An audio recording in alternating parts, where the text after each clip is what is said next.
Hammaga salom. Demak, bugun biz sizlar bilan mevali salat qilamiz. Birinchi qiladigan ishimiz olmalarni to'g'rab olib, pichoq bilan o'tkir bo'lsin qizlar.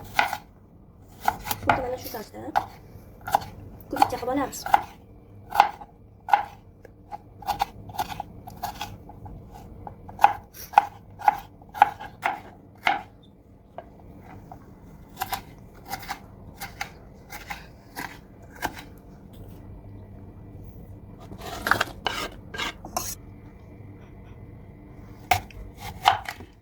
Bu olmamizni qattiq qilmaymiz.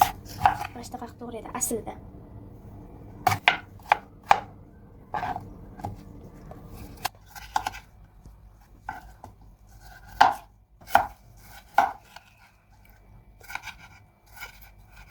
Bu qilayotgan salatimiz sog'liqqa juda ham yaxshi. Istalgan mevalarni solsanglar bo'ladi. Faqat masalan bir xil mevalar bo'ladi, tam kelishmaydi bir-biri bilan.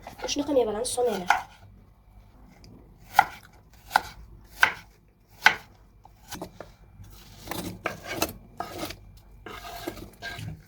Endi banan.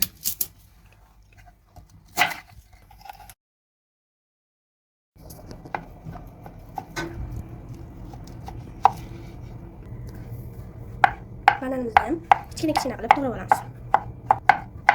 Banan juda ham foydali, kayfiyatni ko'taradi va bolachalarga juda ham yaxshi. Agar banan xohlovchilar bo'lsa, yana qo'shinglar.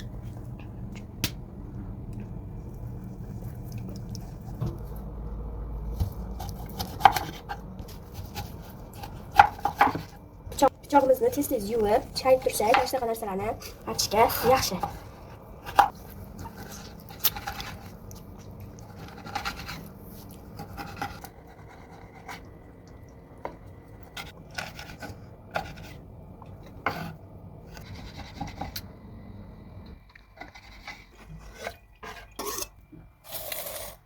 Qo'y.